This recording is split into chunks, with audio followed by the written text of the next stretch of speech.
Welcome to this episode of the Cold Dead Hands podcast with your hosts, Dr. Benjamin Dowd-Arrow and resident firebrand Brett Cross. Sit back, get comfortable, and enjoy as they bring you the stories told from the cold dead hands.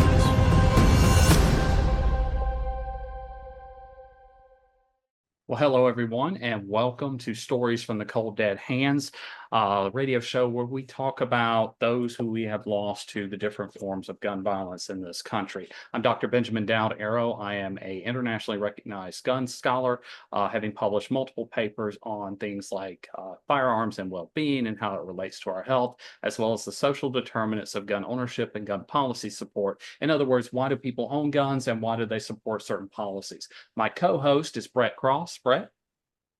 Yes, I'm Brett Cross. I lost my son Uzziah in the Robb Elementary shooting here in Uvalde, Texas on May 24th, 2022. Since then, I have just continued to fight to make sure that his legacy and his memory continues on, because we all know that in today's day and age, with mass shootings becoming more and more frequent, that the victims get forgotten, and they just end up being statistics. So we keep fighting so that everybody knows who Uzziah was. All right, so now let's introduce our guest. Khary, if you would like to introduce yourself and talk a little bit about why you're here with us tonight. Sure. So my name is Khary Penebaker. My mother, Joyce, completed suicide with a gun on September 8th, 1979. She was only 27 years old. I was not even 2 years old yet. So unfortunately, I'm sure we're going to get to this in a little bit, but I don't know much about my mom at all, especially as it relates to things that I can tangibly hold on to or memories that I can hold on to. I don't have any of those things because I was an infant. But I have dedicated my life after, unfortunately, it took the awakening from the Sandy Hook mass shooting to realize that, not only am I a part of this community of fellow gun violence survivors, but I've got a voice and I need to use it. And I found that advocating for common sense gun reform was a good way to use my pain as fuel to do something good. So that's where I am now. Yeah, so suicide is one of those topics that a lot of people, especially when we talk about firearms, they tend to want to avoid, right? We tend to want to gloss over. But roughly 55% of all gun deaths in the United States are by suicide. And especially when it comes to men, a firearm is the most often used implement to complete suicides in the United States. Now, for women, it's more spread out. It makes up about 33%.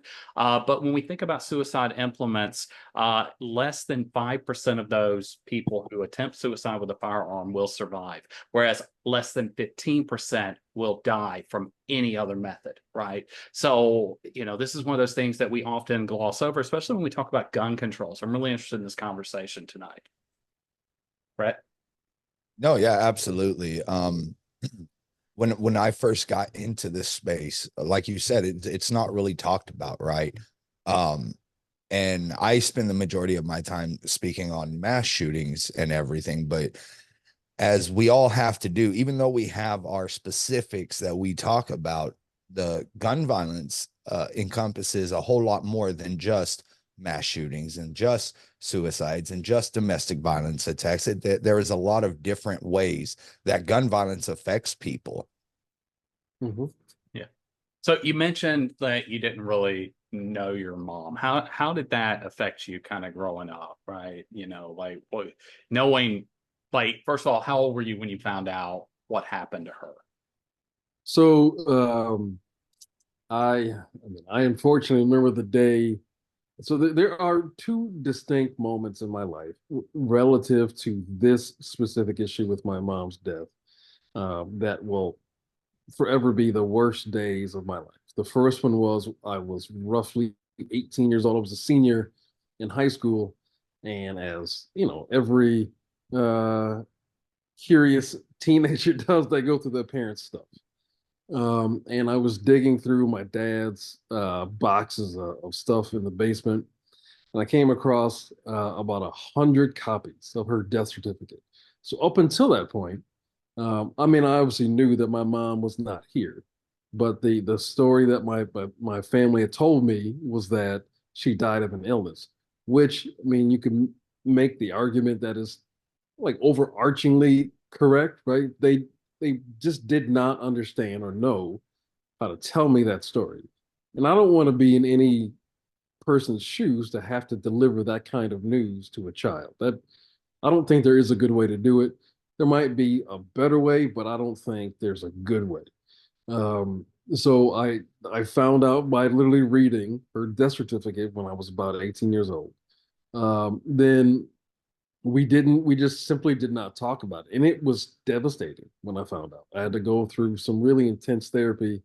I think I missed 2 weeks of school, just because I was just like, I was angry. I had already been angry because I felt abandoned because my mom's not here. But I felt even more abandoned. And like, how could you do this to me? Now, again, this is in the mindset of an 18-year-old kid. I didn't know anything yet. I didn't understand the dynamics of like real interpersonal relationships and how guns played a part in all that and mental health. Plus, you got to consider when she did it, it was 1979. We didn't have the health care then that we have now, and it's still woefully inadequate today. But those kinds of topics just were not discussed. You just moved on as best you could, and I couldn't. I just could not handle it, and I was extremely angry. I was angry at the world. And then the second worst moment was Erica Lafferty is a dear friend of mine. Erica's mom, Dawn, was a principal at Sandy Hook. And Erica and I, we would help each other through, these dark waves when they come. And she had suggested at one point that I get a copy of the death certificate because I just I didn't have it at the time. This was, I think, 2015 or 16, somewhere in there, 14, somewhere in there. And my dad and I sat and talked about it. And I went through the steps and I got it, and it came in the mail, and it was just like a punch in the throat. It was like reliving it all over again, but almost like it was like when it really happened in 1979. Because now I'm an adult. Now I can process things better than I could at 18.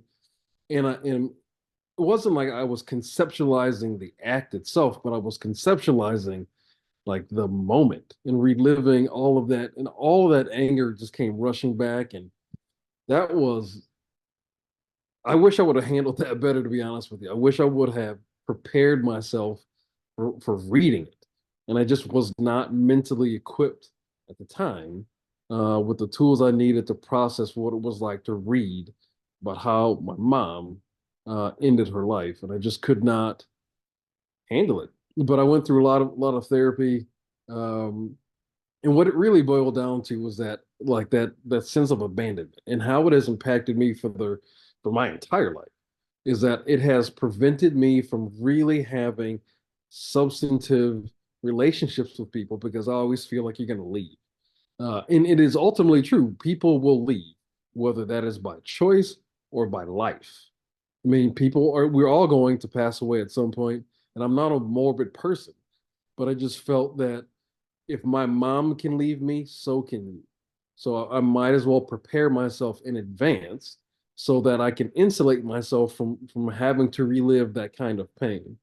And it's a brutal and unfortunate way of living, and it's isolating because you don't get to build those kinds of connections with people that you might normally think you would be able to do. My dad did remarry when I was 7 years old, and I just did not allow her the opportunity for the majority of my youth to have that kind of connection with me because I felt like, well, my mom was already gone. Not only can you not replace her, but you're going to leave me too, right? So I can't let that happen to me again. So I might as well have this wall. And I regret it. Like there are not many things you'll find in my life that I say I regret. That is one of those things where I just shielded myself away from people so I wouldn't be hurt. So I wouldn't have to keep reliving what it's like to lose your mom over and over again. And that's also the further mistakes that I've made is that I kept like projecting my mom's death, well, my mom's absence on other people. So it was like when a relationship would end, or some kind of engagement would end, it was like my mom's gone again. Regardless of what the situation was always that, and it made every single thing infinitely worse. Whether you're breaking up with a girlfriend, or you lose a job, or I might lose a contract for a project or something, and to me, it's the end of the world. When in reality, it's just another day in life, right? If I had the right mindset to deal with it, I do now, thank God, through a lot of therapy. Um, but it really did force me to analyze myself and my outlook on life, and really appreciate who I'm dealing with rather than what I think I'm dealing with, which was the hardest out of all the stuff I've had to go through. That's the hardest, is being able to understand that I'm dealing with the person that I'm looking at rather than the the consequence of someone who is mentally unwell and had easy access to a gun. That is, I don't even know if I can put into words how hard that truly is to really see people as they are, rather than seeing them as a representation of my mom in her absence. If that makes sense. Yeah, no, I think Brett and I could probably both really relate to this. I see Brett shake nodding his head. The very first time I was ever a pallbearer was for my grandmother, who committed suicide when I was 12. She was also a gun suicide. She had attempted numerous times before that. I have several gun suicides in my family, and I've attempted myself. And I think it's the fact that I have children now is why I won't do it, even though I am still quote unquote suicide, right? But I can't put them through what you went through, right? Like, I was always detached and didn't ever feel close to my family for different dynamics we won't go into, but I could see them having a similar reaction to you if I did that to myself. Right. You know, what is interesting is that, so I'm also um, someone who was attempted. So before I keep going, I never say the word committed. I always say completed, because to me there's a stigma that comes along with talking about suicide and people. I mean, when you commit a crime, I mean, you this is not what happened with my mom was not a crime. I mean, when we talk about, like you and I just said, we attempted suicide. The natural progression of that attempt is the completion. So that's just how I talk about it. I mean, I'm not policing the conversation. It's just one of those things. But I I remember distinctly, like a friend of mine and I like to go shooting. This has got to be early 2000s, and we would go quite often.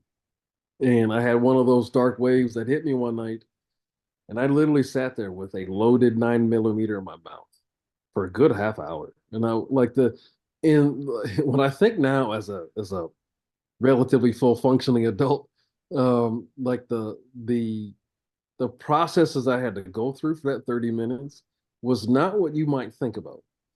I kept thinking about, like, how many reasons do I have to stay here? And I was come up with blanks. Like, I couldn't convince myself that I was worthy enough to stay. And it kept coming back to the same thing. If your mom can leave you, how much value must you have? She couldn't stay for you. She didn't fight for you, right? She gave up on you. I didn't ask to be born. I didn't ask to be born to a mother who was struggling with severe mental illness and didn't have help for it. Now I got to bear the consequence of it. I just did not know how to process it at the time. Thankfully, now this is, I mean, whether you believe in this kind of stuff or not, doesn't matter to me. This is what I think happened. I mean, I believe this with every ounce of my being, that it literally was my mind in the darkest of my darkest moment that made me think about my daughter. And it was just like something clicked. No matter how painful that situation was, I just thought about her. And Sydney is now 25 years old, and thank God I called a friend, and I have not touched a gun since, nor will I ever. I don't believe that I should, because I believe a lot like with heroin, that kind of thing, suicidality just does not go away. It does.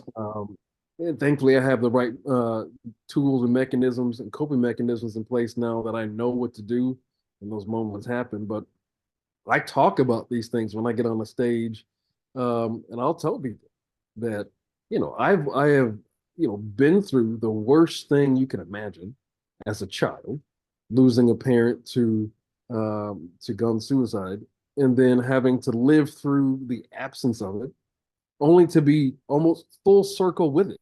Like we were here, right? Where she was not able to make the choice because depression was lying to her, making her believe that my world would be better off without it. Now, I had the moment to decide. Thankfully, I was able to do so and think about my daughter and think, I cannot continue this cycle, that my daughter deserved to have a better life than I did. I mean, and every parent wants that, right? To make sure that their future is brighter than yours has been. And I wanted to make sure that I was going to be around for it, that there's so many things that my mom has missed, basic things. She didn't teach me how to brush my teeth. She didn't teach me how to tie my shoes, watch me ride a bike, watch me graduate from high school and watch me get a scholarship for track to college. She didn't see any of these things. She missed the births of my 3 children, my marriage. She missed every failure, every success. She missed all of my allergy appointments. She didn't get to see me go to prom, right? Like things that you would associate that with being with your mother like that. And I didn't know how to receive love. I didn't know how to give love. I had to learn all these things the hard way by making the mistakes. But thankfully, I was able to surround myself with the right people. And, I was able to get into the community of fellow gun violence survivors and not just uh, like trauma farm, right? We weren't just complaining. I just needed to understand what I was dealing with and how do you process that? And how do you talk about that? And then it became more like, how do I own this? And instead of like letting those dark waves control me, how do I find ways to control it? And then how do I find ways to take the pain that I do have and channel it in a way that at least gives me some semblance of freedom, mental freedom, so that when depression starts lying to me, and it often does, I know how to fight back against it, and it's really been the strength that you sitting with fellow gun violence survivors and listening to their stories and their triumphs over their tragedy, and seeing how they're pushing through, and like, you know what, I got to do the same thing. I have to find ways to talk about this. Unfortunately, with the issue of gun suicides, it is, like you mentioned earlier, it is rarely talked about, especially in the suicide community. The means is rarely, it's almost frowned upon to talk about. But to me, because it is the overwhelming majority segment of gun violence in that segment, but also in suicides, it's the majority of suicide completions is with a gun, but nobody wants to talk about it. A lot of times it's the stigma that comes with it, which again, I understand. A lot of times it's the guilt, the survivor's guilt of it. A lot of times it's just the lack of understanding. Some people just don't want to have those kind of tough conversations. I don't blame them. Like, who wants to do this, right? I didn't ask to do this. I'm forced to. And when we think about that stigma, though, like that's really something that we should move past, right? So, like when I attempted, I chased a bottle of pills with a bottle of wine, because I don't like pain, and in my mind, I was afraid if I used a gun, I might not actually die and end up paralyzed or something, a vegetable, and kept alive. I'm in Florida where they've kept people alive for decades when they shouldn't have.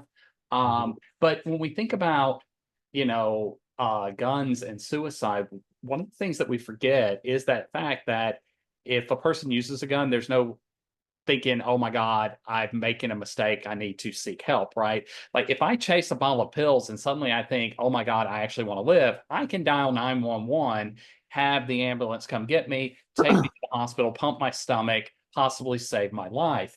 But if you use a gun, the very, like I said, less than 5% of those who use a gun will survive.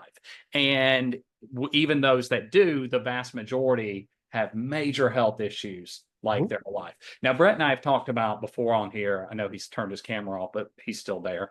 We talked before on here how we're both gun owners. And one of the things that I've mentioned numerous times here and in other places where, I'm talking about this topic is that I don't keep ammunition at home, and I still keep the gun locked in the safe. Now, part of that is because I have a 10-year-old and a 9-year-old, and I don't want them finding the gun. They don't know that I own a gun. It's locked in a safe.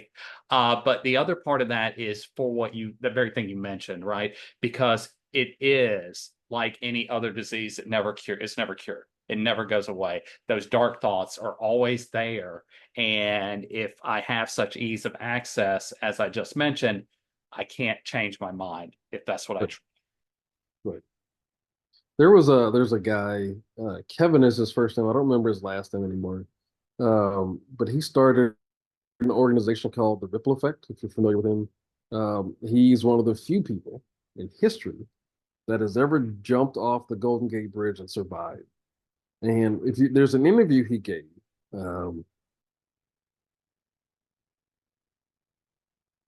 Trying not to cry, sorry. Okay. So there's an interview he gave where he said the second he let go and he jumped, he knew instantly he didn't want to die, but there was no coming back now. And he said he hit the water and it was like 1,000 needles hitting him at one time, and he broke, I think, every bone in his body, and he survived. But he's one of the rare ones that do. And I'm glad that he did, but you rarely get the opportunity to come back from a gunshot. There is a woman that I have been in contact with over the years. Christine is her name.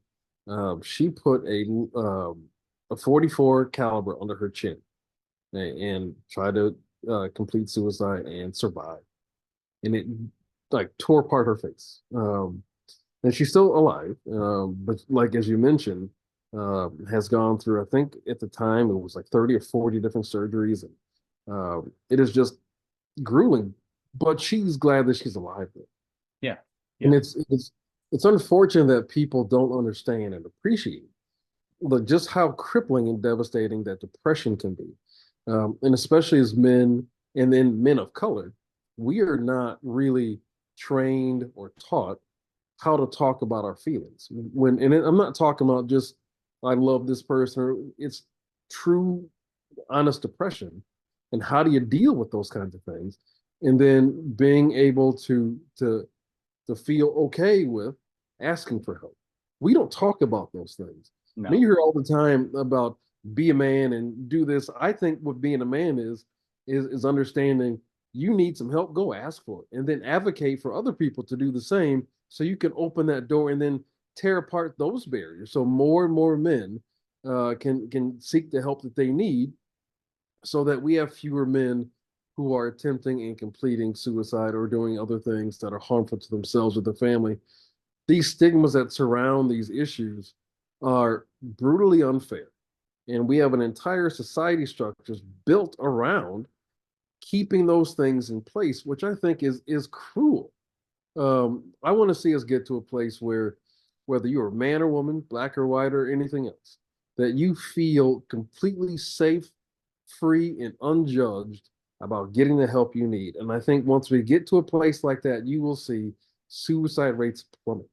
Yeah. I mean, there are other social issues that go into why suicidality is an issue. But if we can at least make sure people feel safe in getting help, that they aren't going to be further stigmatized when they do, that by itself will cause a drop in the rates. Plus, you mentioned that you and Brett are gun owners here in Wisconsin, especially here in Wisconsin, and probably the majority of states around the country. It is easier to go buy a gun than it is to get that first mental health care appointment. 100%. And so you brought up a lot of really good topics, right? Like, so as men, we are only allowed to express anger and lust in society. That's it. That's all we're allowed to do is express anger or lust. All other emotions, we're told to suck it up and be a man, to use your own words, right? And there is intersectionality there as well, right? Like, because we definitely see that there are stronger pushes to those narratives in, say, the Black community comparatively to like the white community. And so like when we start looking at those societal narratives, right, like we can see then when men are forced to evaluate their feelings, it's uncomfortable. Like look at what has been happening on TikTok with the man or the bear scenario, and how so many men had these emotional temper tantrums because they could not handle expressing emotions other than, the anger. So they lashed out at women for calling us on our bullshit, right? Like, and pointing out the ways that we have failed them. And so I think you're right that if we could address some of those root causes, right, which is toxic masculinity, because we live in a society that doesn't allow us, like if I were to start crying in public, people would like walk away from me, right? And so if we can't get to a point where we can healthily express these emotions, we will continue to see not only suicide, but the other forms of gun violence, right? Because those things are all linked to that. Yeah. There was to your point about masculinity. There's an organization here in Wisconsin, about 45 minutes south of here. It's called the Yellow Brick Road, and it was started by a group of folks who were mental health care professionals. And what they were trying to do back in 2019, was to have their first Pride Parade in Beloit, Wisconsin. And so they're raising money, and they were like, they're going to have a celebrity drag show. And a friend of mine, not trying to be funny, was like, hey, I'm going to nominate Khary to be one of the performers. So at first I was like, well, I'm glad you consider me to be a celebrity. That's pretty cool, right? But then I was like, oh, I got to dress in drag. And then I kind of got all my feelings about it. But then I was like, you know what? How dare I not? Right? I think, to kind of cast off that kind of stigma, like I'm just gonna go do it. I'm comfortable with my own sexuality. I know who I am. I'm gonna go have fun with it. So I did the performance, and I read the poem, and Still I Rise. The first one I did was Let America Be America Again, by Langston. And Langston after used in Sojourner Truth, then you did, because you did the Still I Rise as well. So the second year I did in Still I Rise, which I actually have tattooed on my back. Okay. But after the performance was done, I was still kind of like, kind of out of it, because it's kind of overwhelming. Because if you've been to a drag show, it's very over the top. There's a lot of makeup, a lot of hair, a lot of flamboyance and dancing. So I sat down, and this woman comes up to me in tears, and she says, because before I read the poem, I gave a speech basically introducing myself, and talking about how my mom completed suicide, how I attempted, and how a majority of trans or members of the LGBTQ community attempt before the age of 22. So how dare I not come try to be a voice, or at least show solidarity with them. So this mom comes up to me, and she's in tears, and she says, my son is transitioning and attempted suicide, and he's actually in a mental health care facility this weekend because he attempted the day before. And it was that kind of thing. It's like you never know who you might reach, and whose voice you might help elevate, or who you might help feel seen. Because a lot of times, whether it's with suicide or gun violence in general, a person feels isolated in one way or the other. Oftentimes, I'll give these speeches to all these crowds, and at the end of it, I will typically say that we often hear about people who want to say, they'll say something like, "I want to change the world," and I'll simply say, "Well, you can, by doing something simple and kind. Open the door for someone. Smile. Buy a person a cup of coffee. Buy them lunch. Just say something nice. And you could literally change that person's world because they will have felt seen. That kind of power that we have that we don't use is cruel. I don't think people understand and appreciate how valuable small, random acts of kindness can be and how they truly can change the world. Yeah. And I want to go back to something you just said, because this has been my experience too. Because you and I feel like are a lot alike in a lot of ways. I think we're probably about the same age. I was born in 77. Yeah. And we've had some similar experiences in a couple of ways. And what I've learned, and the reason I continue to talk about my suicide story is basically exactly what you just said, right? Is that there's always one or two people. So every semester when I teach the Guns and Society course here at FSU, I tell that story when I teach the lecture on guns and suicide. And in that class, it ends up being emotional. I can't get through it without crying.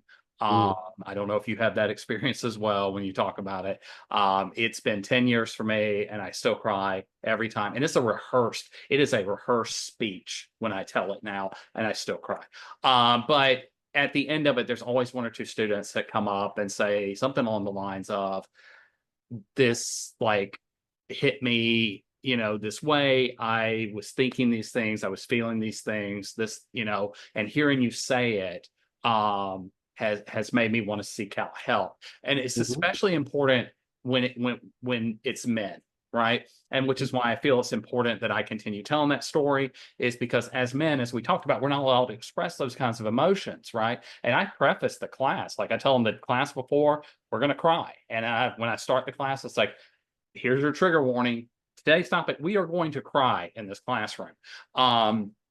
And we go through it. But I think that's super important because it allows, these young men, because, I teach at the grad level and undergrad level, but typically the average age is 25, right? So that they can see an older man who is willing to say, hey, this is just reality, right? Everybody has bad mental health days. And some of us actually I have PTSD and, a couple of other things that I deal with on a daily basis. These are realities. And this is what can happen if you are not in therapy, if you are not seeking help and, talking to people about what you are feeling. I like to use the John Mulaney joke, right? He's like, your dads don't have friends. Your moms have friends who have husbands, right? Because when you think about like us as men, we only keep our friendships like that's the people we work with or we see. But if we change the jobs, we typically don't have those friendships anymore, right? Like I have one person from high school I still talk to, right? Everybody else that I'm friends with are typically just people I work with that I see. And if those people quit or I quit and moved on, I would just make new friends somewhere else. But what happens when I retire, right? And we see for men that suicide is a increasing curve. It just continues to get bigger and bigger for every age group, especially once we hit retirement, where our only friend is our spouse. And if we end up divorced or widowed, right, we can't cope because we haven't been trained. Right. There was so for years I would put typically on my mother's birthday, which is June 25th, June 26th, I'm sorry. So I would go on Facebook and I write these things and post pictures and blah blah. After one of them, a contracting friend of mine who I've known for 20 some years sent me a message saying, "Hey, I had recently attempted suicide. He didn't obviously didn't pull the trigger, but he said he sat there with his AR-15 and was struggling because his business wasn't doing well and all kinds of things. And he said he literally thought about what I had written the day before about my mom. And then he was like, I understood the part that you wrote about not wanting to continue the cycle and not wanting to do this to your kids. He was like, I couldn't do it, but it was my story that had helped him through it. And it's like, maybe this is justification, I don't know, but to me, it's like, well, I can't undo what's been done, right? So I got to do something with it. I might as well share it. It has often been cathartic for me to share my story. It has often been traumatizing to do it. Because for a number of years, I treated like my moments on stage as my therapy. The problem was is when I got off the stage. That's what I couldn't process. I got so addicted to that stage presence and what it meant. There have been moments where I gave a speech on the start of Pride Fest a couple of years ago at the state capitol, and there was a man and woman standing within feet, like 2 feet from me, with their guns in their holsters because it's an open carry state. And trying to intimidate me, and the whole time because I can speak extemporaneously. I don't really write down anything. And the whole time I'm speaking, I'm not even thinking about what I'm saying. I have no idea what I said. It was a good speech, but I'm thinking about the guns that's close to me and what I would do if I could touch it. That's where my mind went. But it's like if I don't put myself in these positions to talk about something so brutal and unfair, how is somebody else going to be able to navigate through it themselves? Somebody's got to open the door, right? Somebody's got to show this is how you talk about it, even when I get it wrong, and I do. There are things that I know that I have said that I wish I could unsay or say better the next time. But there's no cliff notes to this, right? There's no guidebook to try to figure out stuff. I've been scripted. I've been on presidential campaigns. I've been part of Everytown for gun safety and all the spokesperson stuff I did for them. But there's nothing you can learn except by just simply doing it. And there just not enough people talking about that kind of lived experience about what it's like to deal with suicidality. There just isn't, especially in a way that isn't going to avoid the means. And I can't conceptualize what that means to ignore that part. Because it's like if you have someone in your family that's an alcoholic, you're not gonna ignore alcohol presence, right? You're just not gonna Right. you're not gonna leave if someone is addicted to opioids. You're not just gonna be like, it's not a big deal if we talk about opioids or Vicodin or Percocet. We can leave bottles around. We're not gonna do that. We behave completely different when it becomes something that has been deemed to be controversial, and it shouldn't be. Gun violence is something that impacts every single one of us, whether you're Republican or Democrat. Republicans die from gun violence just like Democrats. The bullets do not care.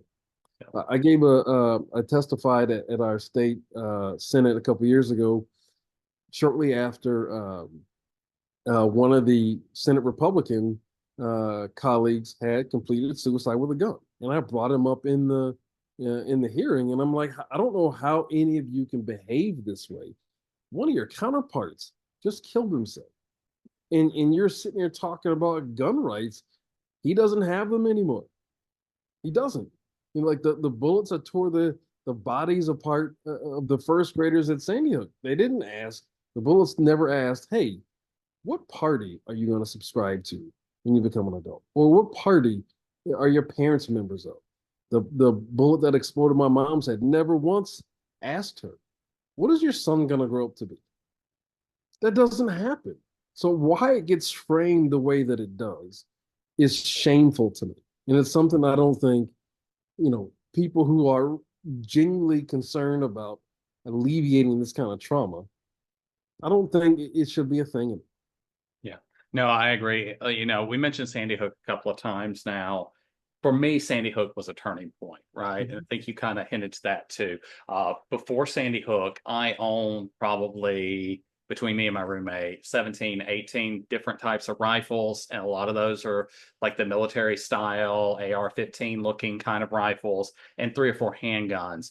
And then Sandy Hook happened. And, I'm someone who has always known, even before I really got into the data and started doing research on this, that you can't really use a gun to defend yourself. For me, a gun was always something to go to the range. It was a very lethal toy, right? It's a toy though, still, right? I was buying it to go to the range. And then Sandy Hook happened, and suddenly people were placing that toy at higher value than children's lives. And I wish I could say that I donated them to be destroyed, that I got rid of them that way, but I did sell them. Like I got rid of all my guns, and I didn't own another gun until the pandemic happened, when the price of ammunition and range time shot through the roof, and it was going to cost me $500 to $600 to rent a gun, buy their ammunition, and shoot for an hour at the range. And I'm like, I could buy my own gun and use my own ammunition for that. But I had at that point was like, I'm not going to buy another gun until we actually like do something about gun violence. And I lasted about 8-9 years before that changed. But you mentioned Sandy Hook a couple of times, so it seems like that was a turning point for you as well. It was, and it was a little bit different. So I have not touched a gun, a real gun, since maybe 2003 when I had attempted with at that time. So about a few months before Sandy Hook happened, so maybe August of 2012, a good friend of mine who is a tactical instructor. So he actually teaches for a concealed carry permit, but he also teaches tactical classes for SWAT and all kinds of places. And he was like, "Hey, I'm putting together a class for concealed carry permit. Would you be interested in taking it?" And I wasn't then, nor am I now anti-gun at all. Not at all. And I'm like, sure, I took the class, and it happened to be a few days before Sandy Hook. And I actually got the permit like 14 days after Sandy Hook. And it just was happenstance that the time, worked out like that. And so then after the class, Sandy Hook now has happened. I did some research. I was gonna actually buy a gun for the house, and my wife at the time was like, "You of all people should know why you should not have a gun in the house. Not that anybody shouldn't, but I shouldn't." So I just started doing some research, and I happened to come across Mayors Against Illegal Guns, and 1 Million Moms for Gun Control is what it was called back then. So Mayors Against Illegal Guns turned into Everytown for Gun Safety. 1 Million Moms turned into Moms Demand Action. And that's how I really got involved, was by finding that those two organizations, by doing the research on whether or not I should have a gun. Now, I didn't buy one. And it kind of catapulted me into the movement of advocating for common sense gun reform. And that was like part of it. My main thing was advocating for gun violence awareness, because once a lot of the time, especially in that moment, in the few years after that, the conversation really was about mass shootings. Brett was saying the same thing, and there's obviously clearly nothing wrong with advocating for the elimination of mass shootings, because it impacts everybody. Plus, with mass shootings, creates further depression, which leads to more suicide. So it's a ripple effect, the never-ending circle of trauma.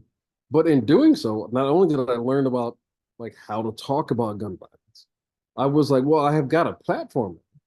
This is the space where I need to start talking more and more about gun suicide and pushing them to advocate for conversations and advocacy around gun suicide. And it took a minute, because it's hard to shift that narrative and that conversation away from something as massive and traumatic as Sandy Hook. And those situations kept happening. You had the Aurora Theater mass shooting, you had Parkland, Pulse, you name it, Uvalde. They are never ending. They always get the headlines, but it is actually rather infrequent compared to stories like mine.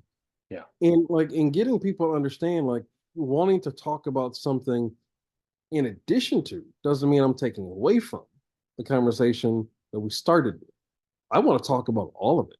I want to talk about mass shootings, gun suicides, street violence, unintentional child shootings, interpersonal or interrelational gun violence with spouses, all of it. We should be able to talk about all of those things, and every single one has methods that we need to talk about on how to deal with those specific segments. But it's a hard thing to do. But at the same time, if you look at where we are today versus where we were 15 years ago, it's night and day. You don't have, especially Democrats are not running from the issue of gun violence prevention. You have common sense Republicans that are talking about common sense gun reform. And I think that's a good thing, where you get people who are getting to a place where it has become more acceptable to talk about saving lives. And it happens in a broad range of circles. And I think the more of us who are willing to commit to talking about these difficult issues that are not controversial, it just gets classified as such. But the more of us who are willing to do it, the more opportunity we have of really, really honestly saving people's lives. Yeah, and I agree. And, to touch on a couple of things, like, first of all, like, it's, what would reduce one form of gun mortality will reduce all forms of gun mortality, right? States with stricter laws have fewer gun suicides, fewer gun homicides, fewer gun mass shootings, and fewer accidental deaths, right? And what we find is that for suicides in particular, states with stricter laws have fewer suicides. For men, it's gun suicides, but for women, it's suicides by any method, right? Like, all of that comes down in states with stricter gun laws. That's weird, right? Like, that's connected. The other thing is that, it shouldn't be viewed as a competition, right? It should be viewed instead of, we are trying to save lives, as you put it. Like, some of the things that we have found that actually work is working with, like, gun stores and ranges to recognize the signs of depression, especially in veterans, right? Because they tend to love veterans, and we know that 22 veterans attempt and complete suicide a day. So, like, trying to stop that number, and the gun stores and ranges tend to get on board with that, right? When you make it clear, we're not trying to deny them their gun rights, we're trying to give you a customer and keep your customer there, right? Because, as you said, I'm not anti-gun. I am anti-bullshit excuses for why we have guns, right? You're not John Wick, right? You're not John McClane. You're not Rambo. You're not going to stop a mass shooting with your Glock, right? So let's use, like, common sense to figure out, like, how can you have your hobby? If you want to carry one, what do you need to do to carry one so that I know you're safe with it and people are safe around you? But the bullshit excuses, I'm not for that at all. Right.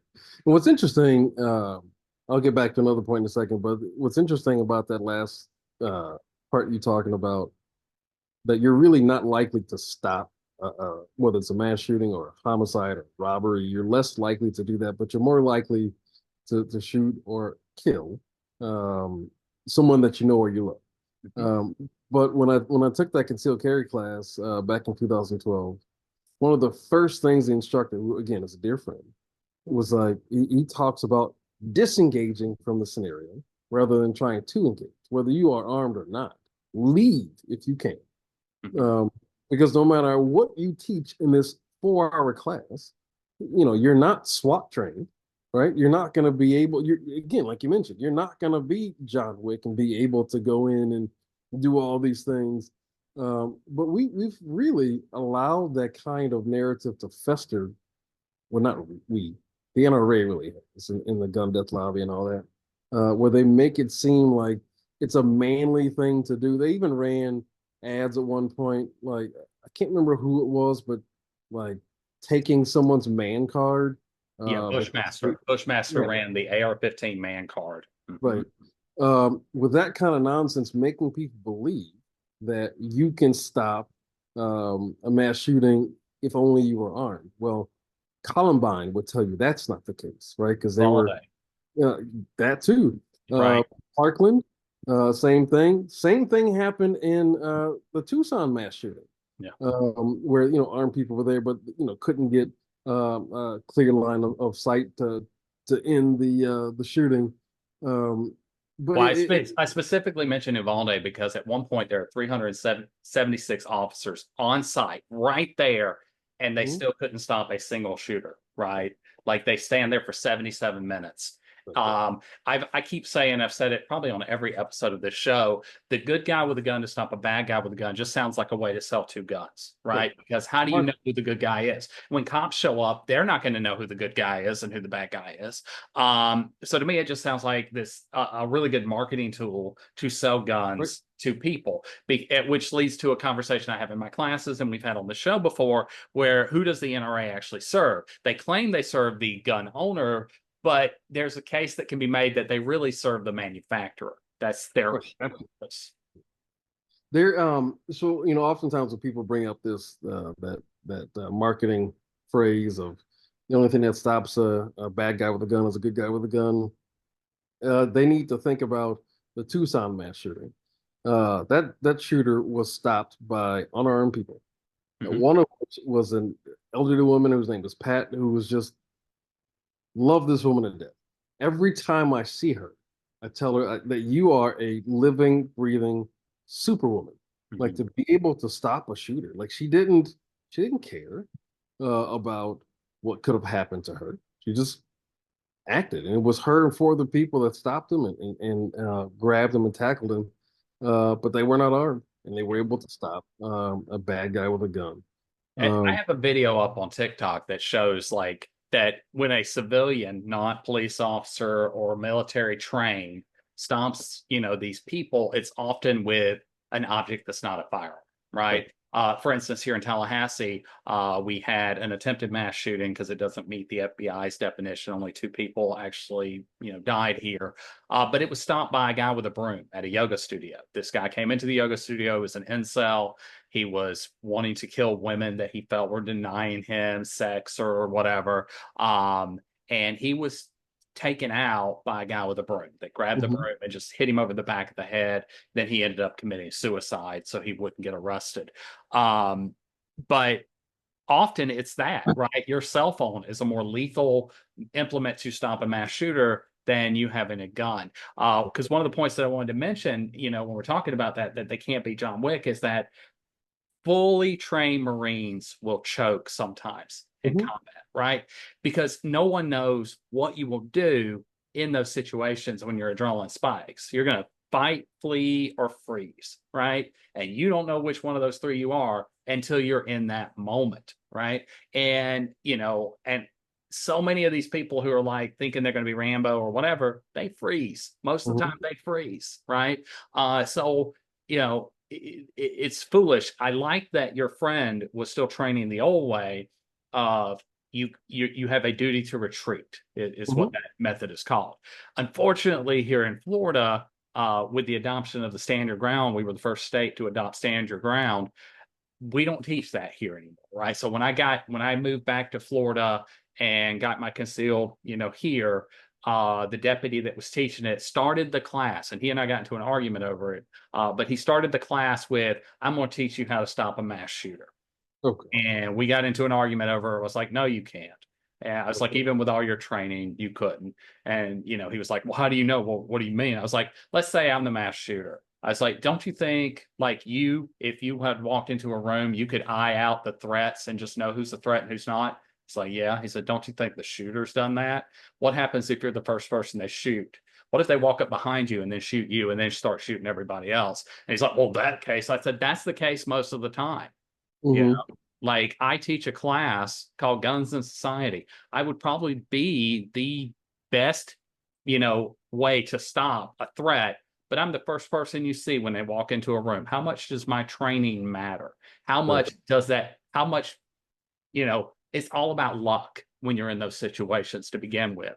And, unless you just have your gun ready to go 24/7 anyway, you know, you're going to have your gun while you're shopping at the mall, ready to like take out a threat, right? You're sitting in a movie theater watching the new Marvel movie, and you've got your gun like this, ready to go, right? It's fantasy land, and between the movies that we watch, the video games that we play, the comics and other things that we read that glorify these lifestyles and these fantasies, I think has given this false sense of empowerment to especially to young men. Sure. I haven't had that false sense of empowerment. I think I am the opposite of that. So while I don't go to a theater, well, much anymore, but when I do, I don't go on, obviously. But what I do is I look for where the exits are, Mhm. how far up the stadium seating I am relative to how far the drop might be if I have to jump over the side. Mhm. It'll be things like that because of what happened in the Aurora Theater mass shooting. Making sure that whoever I'm with has time to get out, or if there's an exit at the top, or finding those kinds of things. Or if I am shopping, trying to be as situationally aware as I can be, because that stuff can happen. Yeah. It can spark up at any second. I'm not trying to profile or anything like that. I'm just trying to look like, am I close to something I can run out? Um, and it's unfortunate it's gotten to a place where we need to be thinking about the exits rather than the strategies to prevent these things from happening. Because too many people, I think, who are in power, have adopted a defeatist perspective in saying, I mean, you hear this all the time, where if the bad guy wants to find a gun, he'll find a way. Like if we looked at any policy that we wouldn't have any policy. People speed every single day. That Mhm. doesn't mean we don't have speed limits. People complete or commit murder every day. Mhm. We still have laws against it. I mean, but this is one of the few things that we have already submitted to quitting, because bad people get access to guns, or people who shouldn't have them get access to them. We will just give up before we even make the attempt Yeah. to do the right thing. It's an asinine argument, but it's also not backed up by facts either, right? Like New York City is not even in the top 150 most deadly cities, and yet it's the most populated city in the United States, right? And it's the city that, like, when we show movies or things or video games about gun violence, that's usually the city we set things in, right? Batman is set in a fictionalized version of Trenton, New Jersey, New York City, right? And yet New Jersey and New York are two of the safest states in the country at 5.3 and 5.4 respectively per 100,000 for gun deaths. Compare that to states like Vermont and Maine that have constitutional carry. They're 3 to 4 times the rate of gun mortality, right? At 12, per 100,000. So, we know that gun laws restrict the flow of guns. I like to quote Ronald Reagan here, right? Like, I hate that man with a passion, and I will say that until my dying day. But there's one thing that I will say about him that is positive, is that he was the most prolific president at trying to pass gun control. And so in 1994, when they were debating the semi-automatic weapons ban, he wrote an open letter to Congress, along with Gerald Ford. I have read over and over and over that. Yeah. Yeah. And he said in it, like, while we know getting rid of these weapons will not stop all crime with these weapons, it will dry up the supply, making those crimes rarer and less an occurrence, right? That is a powerful statement. And if we look at other countries that have really restricted gun policies now, like Australia is a great example because they have a very similar history as the United States. They've not had, anything really since Port Arthur in 1996. And gun crime is statistically zero. And then you'll have people say, oh, they'll use a knife, but knife murders in London, which is the worst city in comparable nations, is still 1 in 6 million, which is about the rate of getting killed by a shark, right? Yeah. Like that's your statistical probability of getting killed by Jaws, right? It is the getting killed by a knife in London. Like I like to bring up, there was a high school in Pennsylvania where a guy did a mass stabbing. He stabbed 22 people, 2 or 3 of them critically. Nobody died. Not a single person died. You can't say that about guns. Right. So to piggyback on your point about Reagan, he also wrote a letter about the 48-hour waiting period. In it, he talked about how that would reduce crimes of passion and would reduce gun suicides like my mom. So it's interesting to see how a lot of Republicans will praise Ronald Reagan for a lot of things, but then will have devolved on the issue of gun violence prevention and have adopted this wannabe cowboy mystique, when none of them really would be able to step in my shoes and have to live with the trauma that I do. But I mean, I'm glad that Reagan said what he said in both of the, well, one was a letter, but the other one was a op-ed that he wrote. I Yeah, was up in the New York Times. right. That's where he talked about the waiting period. It's unfortunate though that it took it happening to him Yeah, for him to take action. Um, but whether the impetus was the gun violence meeting him at his doorstep or not, more people need to speak up about it before it's their turn. yeah. And I think That's that's the thing that gets ignored is that you are not immune from this, no matter what your zip code is or your skin color. Gun yeah. violence does not care. Yeah, let's do a quick reset. And then I want to come right back into this because I think this is a really good way to start the next segment. So hello everyone who is tuned in. You're listening to Stories from the Cold Dead Hands, where we talk about those who are either survivors of gun violence or lost family members to some form of gun violence. Tonight we have a special guest who is talking about his own experiences. I will allow him to introduce himself real quick, but first, Brett Cross is not with us tonight. He had a family emergency, so it's just me and Khary tonight. So, Khary, if you would like to reintroduce yourself, we'll move right back in.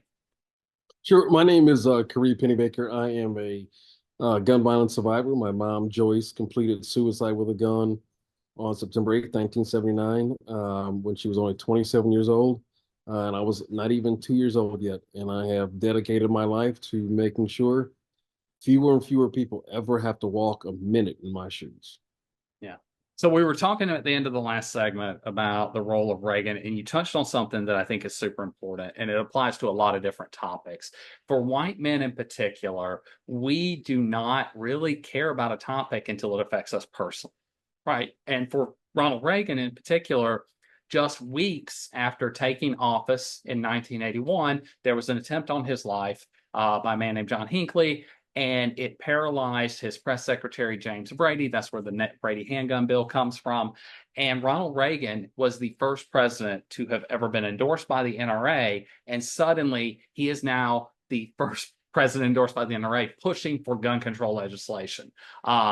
So he was very heavily involved in the creation of the Brady handgun bill, along with Brady's wife, Sarah. And, he wrote op-eds, as we mentioned in the last segment. He went around the country, he talked about it, he spoke in front of Congress on it.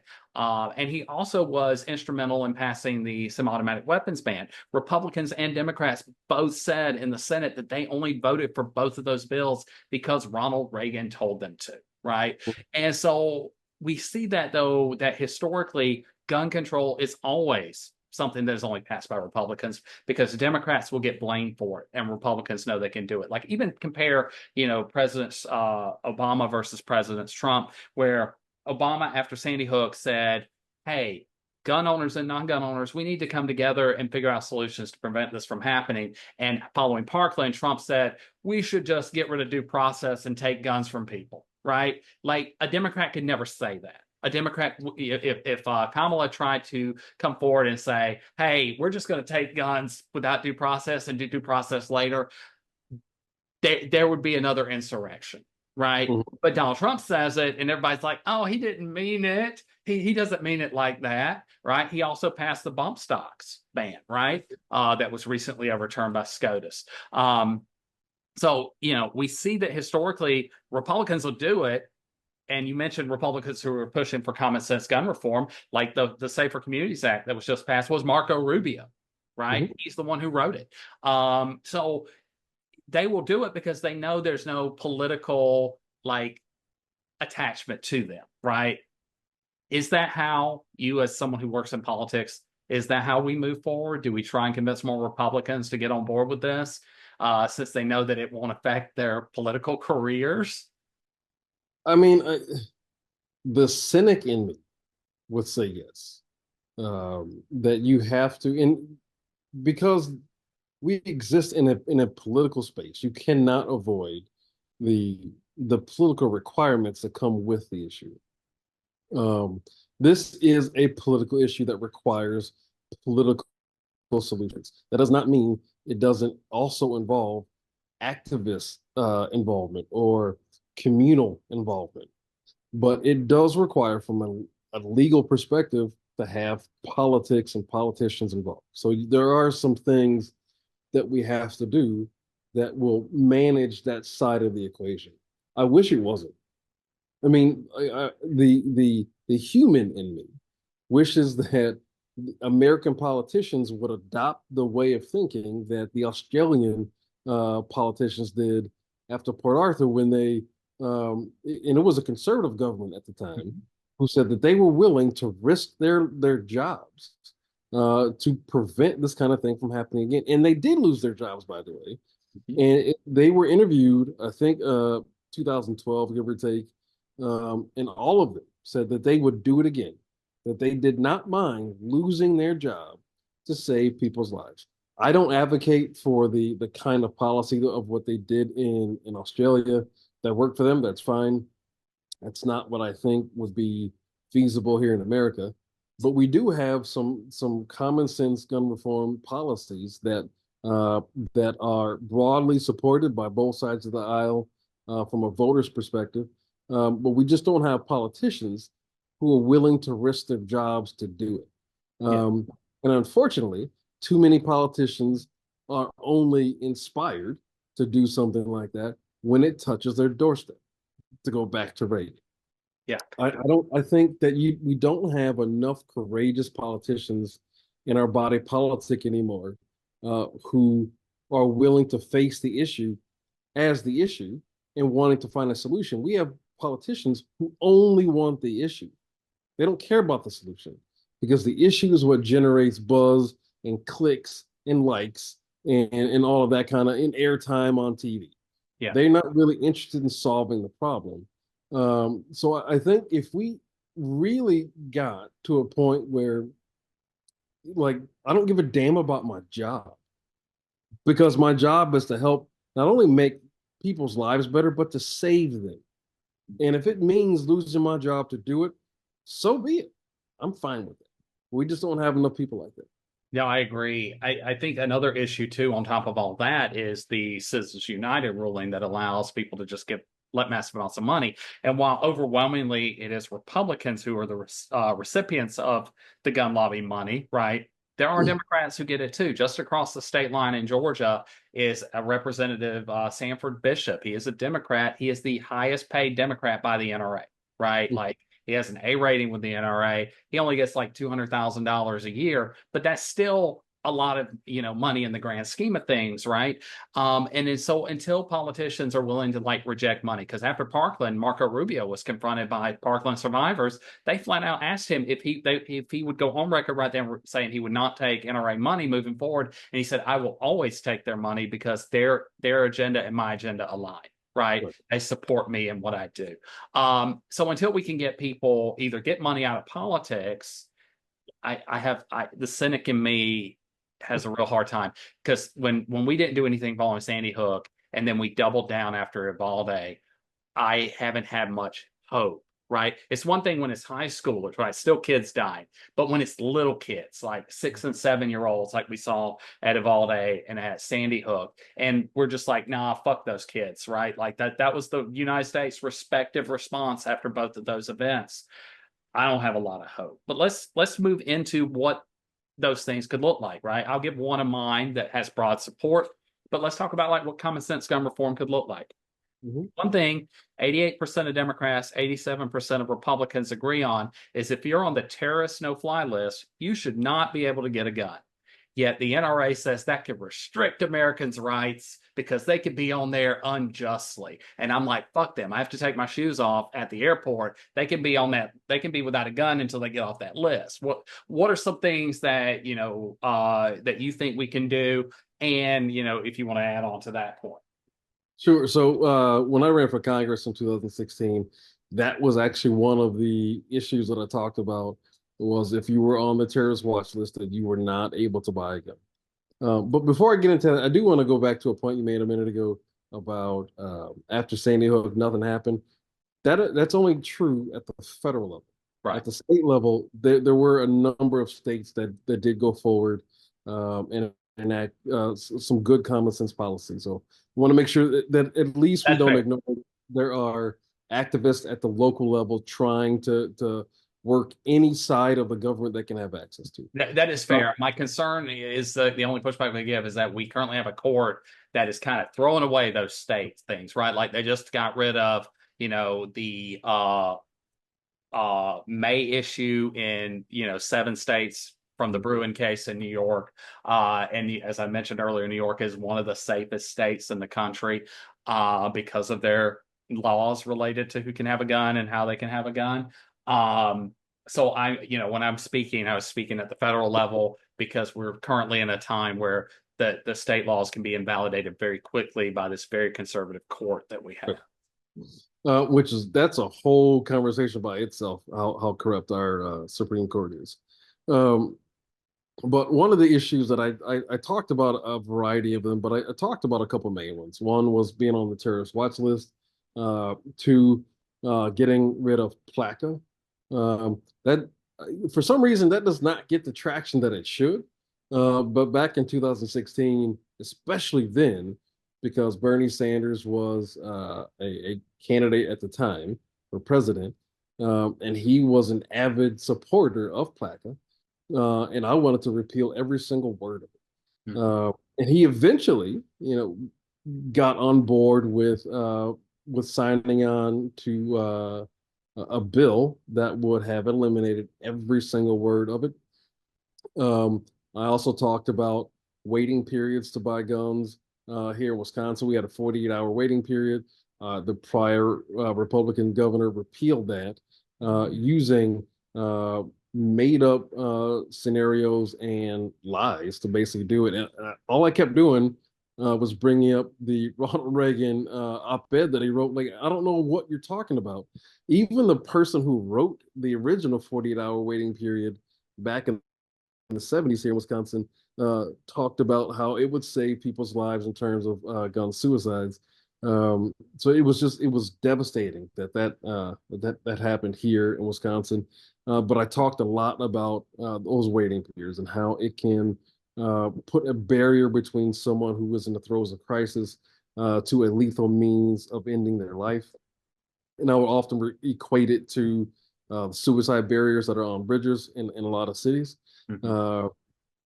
And I would also I didn't talk about the assault weapon ban as much. That doesn't mean I don't agree with it. It's just because of my story, was involved with a handgun, which 9 out of 10 gun deaths are with a handgun, like my mom used.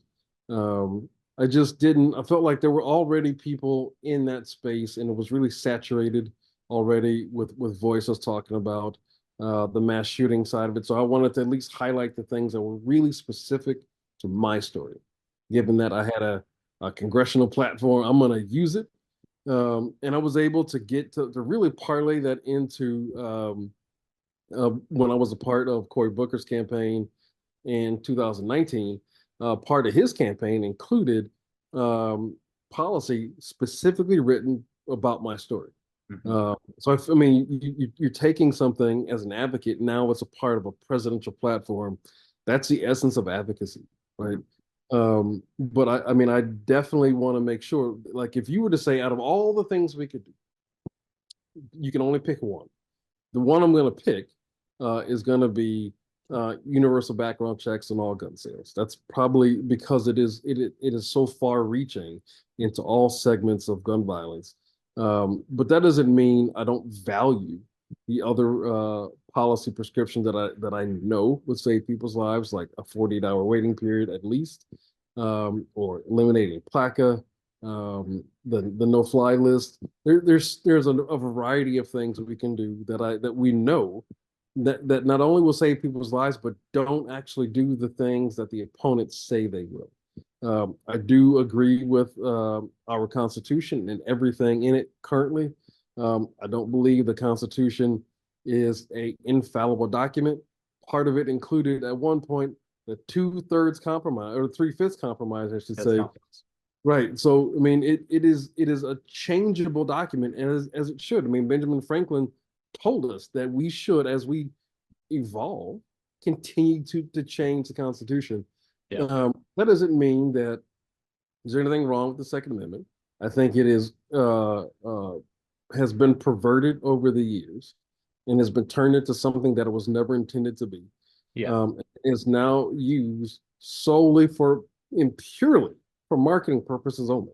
Nothing at all about self-defense. The thing that people like, it really gets to me when people want to like latch on to this issue of self-defense and protecting your home. And they'll have guns and ammo magazine and all these things, but do you have like ADT magazine? Mm-hmm. You have alarm magazine? Like, do you really care about like home security, or is it that you're just a part of the gun culture? Yeah, like Jim Jeffries makes a great joke. I don't know if you've ever seen his stand-up where he talks about the guns, but he's like, nobody goes to padlock conventions, right? Like, you're not going to home security conventions, you're going to these gun conventions. To kind of build off that, like some of mine, I do agree the universal background checks. I would like to see at least an annual psych eval as part of that, as being a gun owner.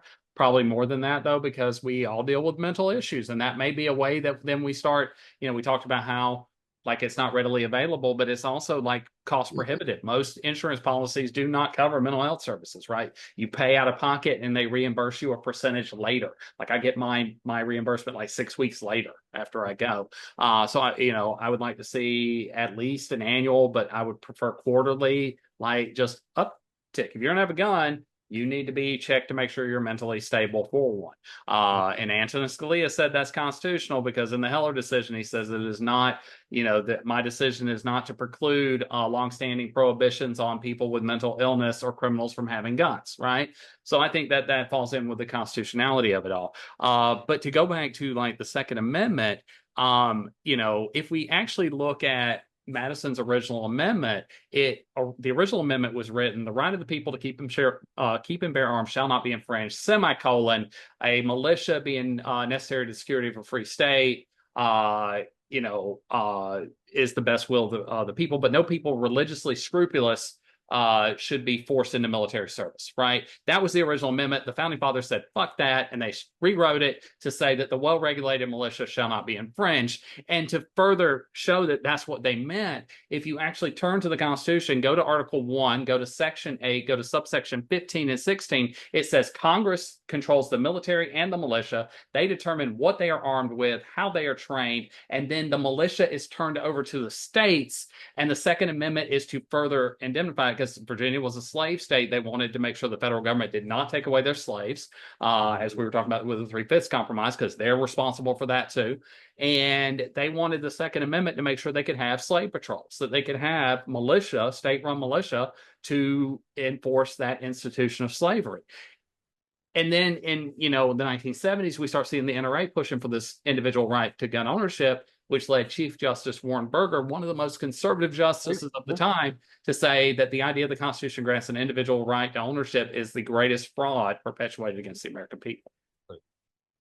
Yeah, I look at that. I have it on my phone. I have the actual video, not the link, but the actual video of that interview on my phone.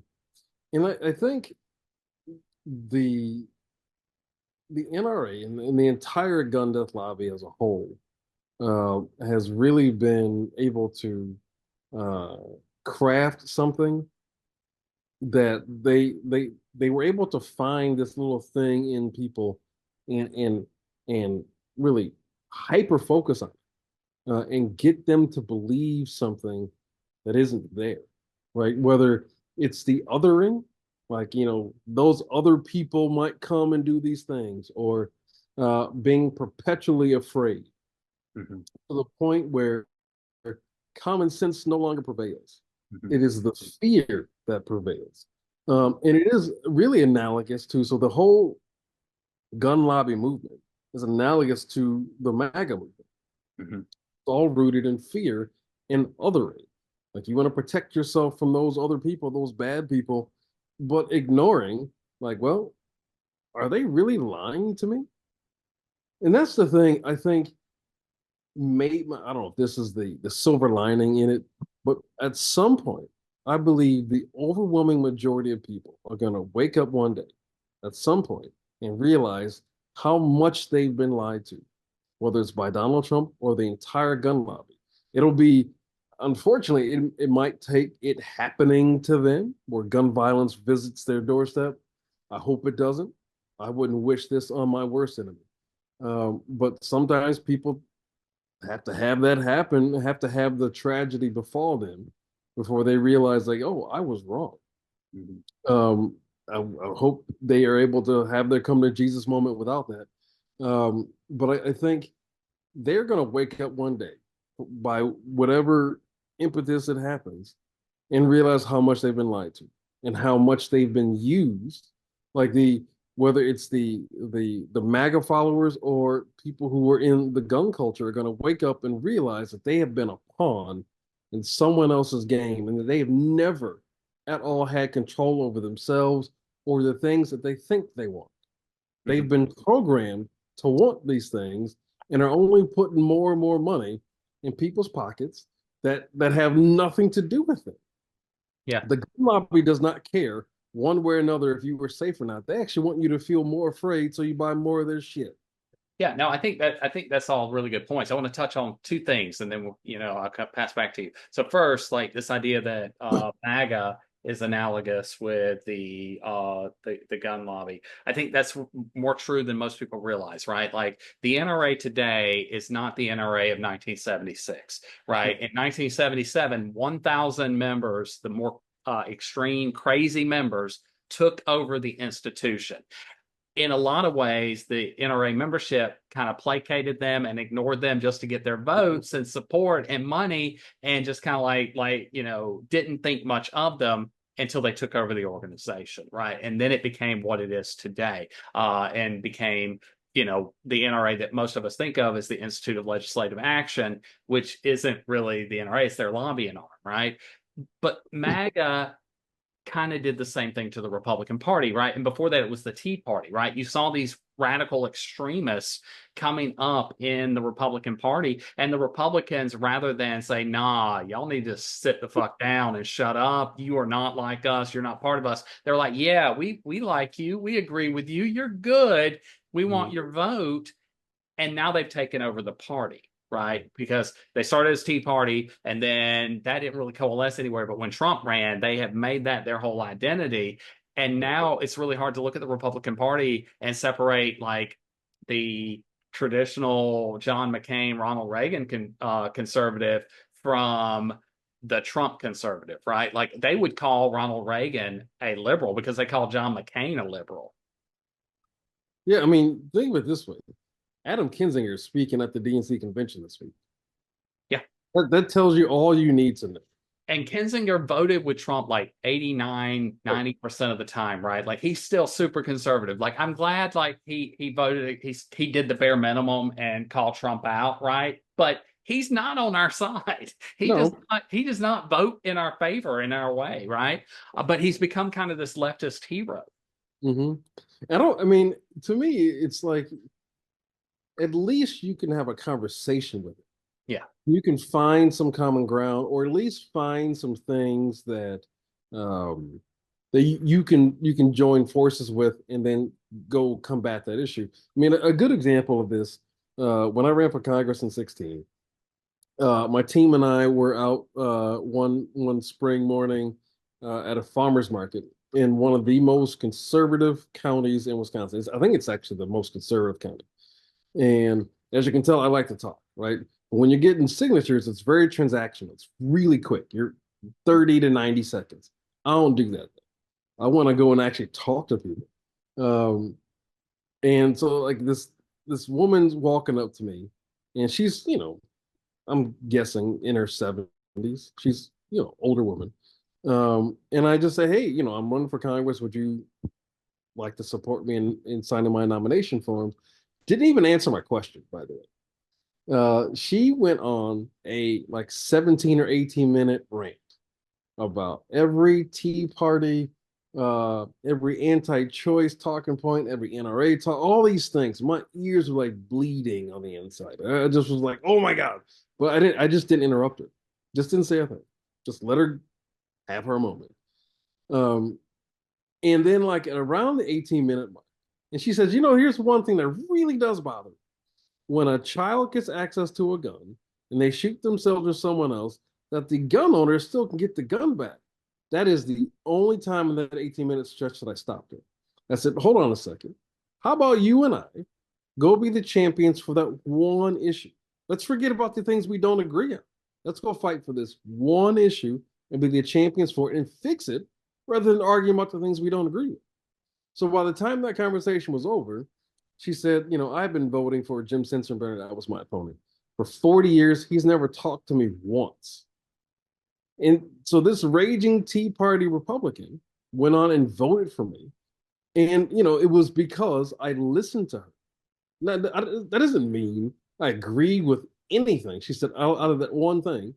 But I mean, I wasn't really validating that she was right. I was just giving her the space to feel heard.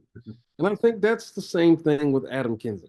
Like, I don't think he and I are going to ever team up and vote for, you know, advocate for something that, you know, you wouldn't expect a Republican to do. But I do think, though, he'd be a good person to sit down and talk to and say, tell me why you don't support background checks, or tell me why you don't support a 48-hour waiting period to buy a gun, so we can have better understanding of what we are up against, so we can write better policy and have better advocacy positions, so we can take this to a broader audience now knowing what the opposition is saying. Mm-hmm. But you can only get that from a person who's willing to have those kind of conversations. Marjorie Taylor Greene's not going to tell us. Right. You know, but a reasonable person like Adam Kinzinger would. And that's why I think, you know, our policy differences aside, the fact that we can talk, and I think that's the way forward. Being able to have those kind of reasonable conversations, even when we disagree, is understanding why we disagree. Mm-hmm. And is there something in the middle that we can agree on? Maybe we don't get 10 out of 10 things done, but can we get 5? Can we get 4? You know, and find a way forward doing it that way. Yeah, no, I agree with you. I do. And one thing I can say positive about Adam Kinzinger is that I would trust him because I know where he stands, right? Mm-hmm. Very same. I said the same thing about John McCain, right? I would never agree with McCain on most things politically, right? You know, very different people have very different views, but I always knew where I stood with mm-hmm. John McCain. Same with Jeff Flake. Same with Adam Kinzinger, right? Like, I know where I stand with them, and they stand behind whatever they say.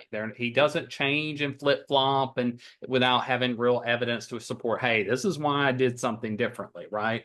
So I can respect that part of it. So I can kind of agree with what you said. To kind of, you know, touch on a little bit too, like thinking about the conversations that we have. Part of my research has involved taking the things that the NRA says guns do for us and actually examining, is any of that true, right? Mm-hmm. And, you know, so that's where it really began. But part of it is also tearing down some of these social narratives, right? So some things make gun owners look really good, some don't, and it kind of goes back and forth. So like the very first paper we published looked at the rhetoric in society that gun owners only have guns because they're cowards, right? And we found that's not actually true in most cases. Yes, they're afraid of crime and being victimized in crime. That part is true. But when you look at fear generally, gun owners have less fear. And so that led us down this road that we've gone down with the research, where we're like, if we start a conversation where I'm like, you only want a gun because you have a small dick, because that's our newest paper, right? Like, or you only want a gun because you're a coward. And none of that is true. We begun with an insult. They're not going to sit down in a conversation, have a conversation with us. And I use this kind of rhetoric. I actually went on an NRA podcast. The guy ended up getting fired after, because the people who listened were like, I agree with that guy. I agree with what he was saying. The NRA did not like that. And that's why they don't ever respond to me on social media, even though I tag them in everything. They don't like me. They like I said, they got Davis fired because of you know, being by the end of the podcast, he was like, you know, I think I could agree with most of what you've said. But you know, going back to it is that if we get rid of what's not true, right, so that we come to the conversation with what is true, right? Like, you know, I understand why you want a gun. It's not because you're a coward. You know, the new paper is called Size Matters, right? Like, it looks at whether people who have perceptions of their penises as being inadequate own a gun as a compensatory device. Turns out that they don't. That's not connected, right? So if we start with like taking those rhetorics and say, hey, we know none of this is true, right? Here's what is true, right? Let's have a conversation so that you can still have your right, but we can keep people safe. Sure. I think that goes back to, you know, you were talking about the no-fly list, and the argument is, well, it's hard to get off that list, or someone who shouldn't be on it could be on it, now they can't have a gun or something like that. Because I think it's gotten to a point where they are overvaluing a perceived right more so than a life. Mm-hmm. And what's interesting, it'll be the pro-life people that are doing it. Mm-hmm. And I have not been able to understand how that can be possible. How you can be so pro-life that you want to restrict a woman's right to decide what's right for her body. But when children are dying in their schools, and I mean, I remember learning about tornado drills. Now it's active shooter drills. And the kind of trauma that comes with that, I mean, that you may not be able to recover from it. And we are conditioning kids to be, you know, terrified in school. I think that's cruel by itself, but I think it's just a weird dynamic that we have allowed people to proclaim being pro-life while being so pro-gun. And they are ignoring the devastation that are happening across communities, especially communities of color, that they don't want to talk about. And then they want to use they'll bring up Chicago, which is a misnomer by itself. What about Chicago? Right. But they don't actually care about Chicago. If you did, you'd want to be on our side trying to prevent gun deaths in Chicago, but you don't want to. You just want to use that as a talking point to try to win an argument. I don't give a shit about your argument. I don't give a shit about the conversation in terms of who's going to win and who's going to lose. I want to do the things that are going to help save people's lives. Either you're going to be in that conversation to do that, or I don't want to have anything to do with you. Well, if you go back to the conversation you and I had, the very first thing, what did I tell you? I'm not going to argue with you. I'm not going to do any of those things. You want to have a conversation about how we can save lives? Great.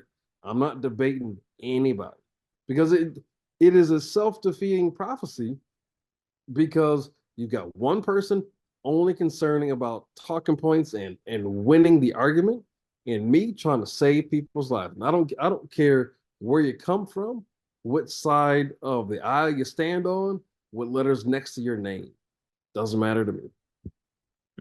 No, like, so Chicago is a censored word on all of my videos on TikTok, right? Like, I don't allow that word because it is a racist talking point, right?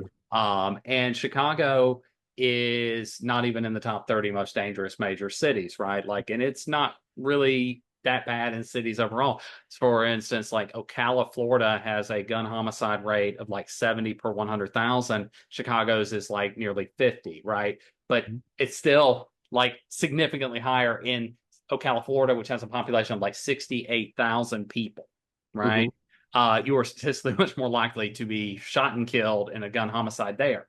But we don't talk about that. We don't talk about St. Louis, Missouri, which is number one, right? But they'll bring up any majority Black city, right? Like Chicago or Baltimore or Detroit.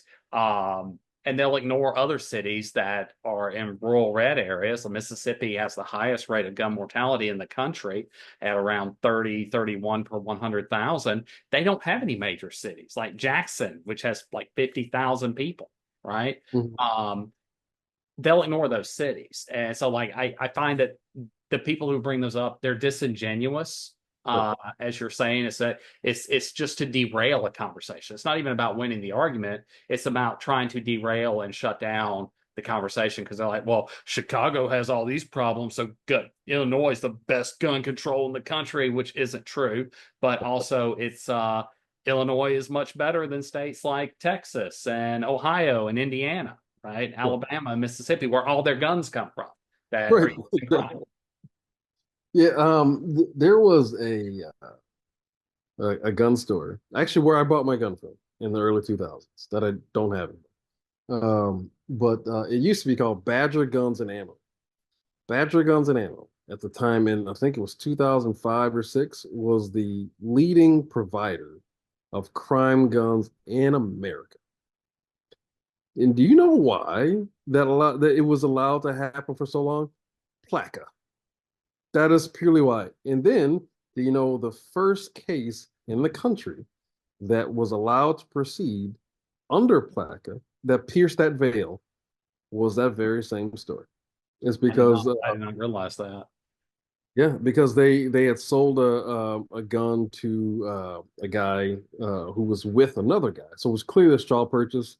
The dealer was basically allowing it to happen, just didn't care enough, and they used it to maim two police officers. One lost an eye, one I forget what happened to the other one, but they sued and they won. And that was the first case to pierce the veil of Placa. And to see how full circle that one came was pretty, unfortunately, given the context, but it was pretty awe-inspiring that people just did not give up trying to deal with the issue of bad dealers. But when you mentioned the Midwest and how the surrounding states were providing guns to Illinois, Wisconsin was notorious for doing so. Yeah. Because of that one gun store. Yeah, and so for the listeners that don't know, we did talk about like last week, but for a reminder, that's the Protection of Lawful Commerce of Arms Act, I believe is what that stands for. But it basically protects gun stores from being held liable in any instance where their weapons are used for nefarious purchases later. So like, the straw purchases, basically they can't be held liable. I believe wasn't that passed in 2005? It's been a while. It's been almost 20 years now. And it is one along with the Dickey Amendment that I would love to see gone. Right. Plaque is one of those things where it is been really perverted and has really stymied progress. So you can actually get the industries themselves to do a lot of policing on their own because they don't want regulation themselves. They don't like it, So if you inspired them to want to police themselves, to course correct, a lot of the issues would be gone. But Placa prevents them. It just there's no incentive for them to do any policing. So it's not just the dealer; it's the entire gun industry that benefits from Placa, whether it's the manufacturer of the gun all the way down to the hauler of the gun. And everybody in between is protected from congressional immunity so that they can say and do anything they want with no fear of accountability whatsoever. And I think that is there really is no other kind of protection like that. Even when you think I would say the closest thing is qualified immunity for law enforcement. that's close, but that still doesn't have still not as much, but that's the closest thing. And there's another one that's somewhat close, and that is with the pharmaceutical industry. If there's something that happens with pills, but there still is a way to get compensation from a victim fund that's set up through that. But even with Placa, there's nothing. They have, like with qualified immunity, there's still some limitations, but even still, it's so finite to where it is just the officer, right? But with Placa, you got the hauler, the dealer, the manufacturer, the marketer, all kinds of people and entities within this industry that have such blanket protection. It's like, well, they can do anything they want, and they have. But that's why, like, if you get rid of that, man, you could save a lot. Yeah, it would change a lot of things. Like the two laws that I would love to get rid of, Placa and then the Dickey Amendment. And for the listeners, Dickey Amendment prevents us from doing gun research. It was started on the CDC, expanded to NIH in 2012.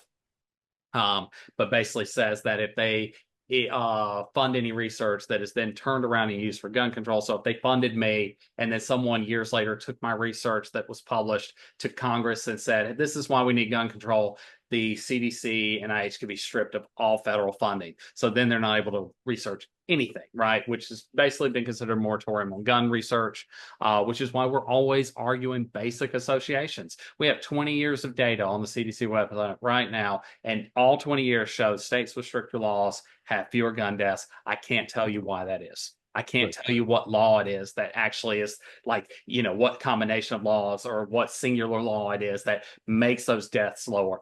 I have no idea because we can't research it. That's the first one. And then this where we're protecting, just carte blanche protect of everybody involved in the gun industry. Right. Which is, it is wrong. I mean, what's interesting, we talked a minute ago about how you have these pro-life people being pro-gun, which to me is, mind-boggling. But now you have the same thing with people proclaiming to be so patriotic and love the country that they still hate the government, right? Mm-hmm. They hate the government so much that we don't let it do what it's supposed to do in helping solve these monumental and tragic and traumatic problems. For the fear that this government might turn tyrannical, but like, wait a minute, aren't you a part of the government? You know what I mean? Like, you got, whether it's convict Trump or you got Jim in Ohio, I forgot his last name. Jim Jordan. Or whoever. Yeah. You are a part of the government while railing against the government that you're a part of. But like, you are a part of the problem. And again, they just want the issue, not the solution. Yeah. Yeah, it's kind of frustrating that there are so many people in our government who are so anti-government, right? Like, and are just trying to tear down structures and things like that. Jim Jordan, Marjorie Taylor Greene, Lauren Boebert, Matt Gaetz being the top ones I can think of, because they're not interested in creating solutions, right? They're just there for the chaos of it all. To make as much money so that when they retire, they can go get that Fox News gig or Newsmax gig or whatever the hell it is. Jason Chaffetz did, yeah, exactly. But they don't have the interest of the American people at heart at all.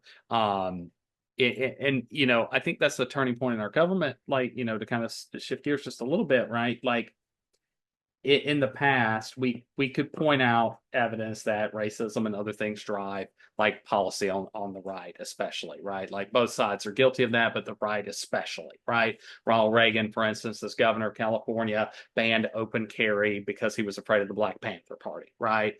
Because they were marching with guns. And, even with the semi-automatic weapons ban, he's evoking language of like the Chicago, right? Like the violence on the streets. And even Barack Obama made a comment, about Chicago and the violence following Sandy Hook. So we see that those kind of rhetorics are there, but there was always this idea that it's about policy differences and people can have civil conversations. And that's not necessarily the case anymore. Right. There are fewer and fewer people willing to like meet, compromise, come up with solutions for things because we have so many people who are just there to like get clicks and get, likes on social media. Mm-hmm. Yeah, though we had the Sikh temple mass shooting here a number of years ago, and there were 8 people shot and killed in the temple. One of the sons of the main person, I forgot the name of the title, but Pardeep is his name, befriended someone who was at the time, a white supremacist. And they have gone on tour all over the country. They wrote a book together. And in essence, it talks about how like trying to bridge that divide between what you thought I was to what I really am, like looking at another person's differences and trying to find some commonality. So the essence of what happened in the Sikh temple is a racist white supremacist thought the members of the Sikh community were Muslim. They aren't. And he did that solely because they were turbans. And he went in and shot all these people up, killed them. And Pardeep was like, I think the best way to do this is to start having conversations. The shooter had a son, and the people, the temple was like, give the son to us, we will raise him. So the child doesn't become an orphan. The kind of like heart that takes, right, to be that giving and to wanting to be that kind of open and forgiving. I'm gonna be honest. I'm gonna be honest. I am not religious, right? Like I'm agnostic. But if I were going to adopt a human religion that is still in practice today, they're the best example, right? Like I I have such respect for them. I study religion as part of, what I do. Mostly I focus on evangelicals, but like a lot of my publications look at religion and the grace that community has, right? It is just overwhelming that the level of forgiveness. Because I've seen those documentaries with him and the guy traveling around, and it's just like I was like, wow. Right. I mean, I think if people were more interested in trying to make a difference rather than trying to be defiant, I think our world, well, at least America, would be in a much better place. I mean, people would be healthier and happier. We'd have less trauma, less violence. But that really isn't there. I mean, I keep going back to it that you have too many people who want the issue. They just don't want the solution. Having been involved in politics for so long, I mean, you hear people say these talking points. It's like, well, what are you trying to do about it? Like you can bring, to go back to Chicago. What would you like to see happen? You can be as tough on crime as you want, which, as you see, what's happened with convict Trump, that they really aren't tough on crime. But I mean, someone is dying. How are you just being tough on crime and not dealing with the part of that equation that took someone's life? Another argument I'm sure you hear all the time is guns don't kill people, people kill people. And usually my first visceral response to that is that the bullet that exploded my mom's head wasn't injured in doing so. So don't worry about the gun; it's just fine. But then, I mean, once I'm calm and all that, I usually say, "When was the last time you cut the grass? Right? Did you use a pair of scissors or a lawnmower? Which one made it easier? It's usually the lawnmower.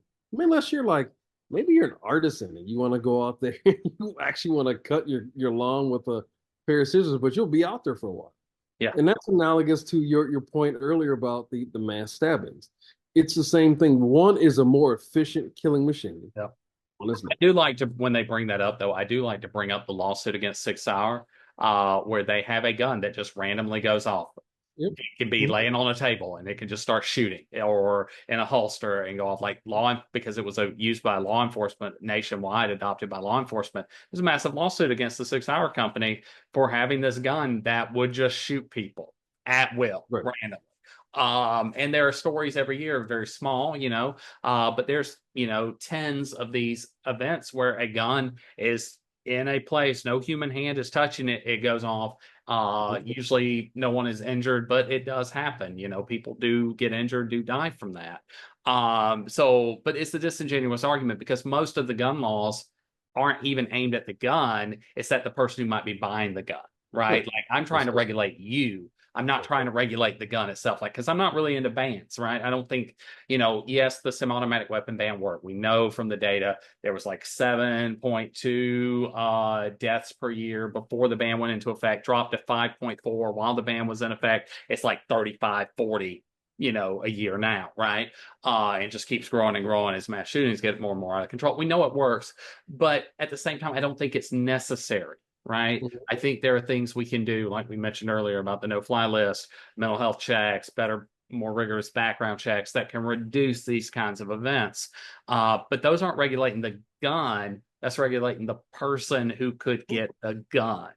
Right. The access to it. Yeah. So people, when they say it to me, it's like, I have never, not once in my entire 46 years on earth, have I ever blamed the gun that my mom used to take her own life with. I blame her access to it. Yeah. So if the gun wasn't there, she wouldn't have shot herself. Now, she had attempted before, and in neither case was she able to complete those attempts, but she obviously did with that gun. If that gun had not been there, maybe I'd still have my mind. And oftentimes, I mean, to go back to some of the stuff we talked about in the first hour, was, people who, especially those who are in opposition of me, will say something cruel like, well, she would have just found a way.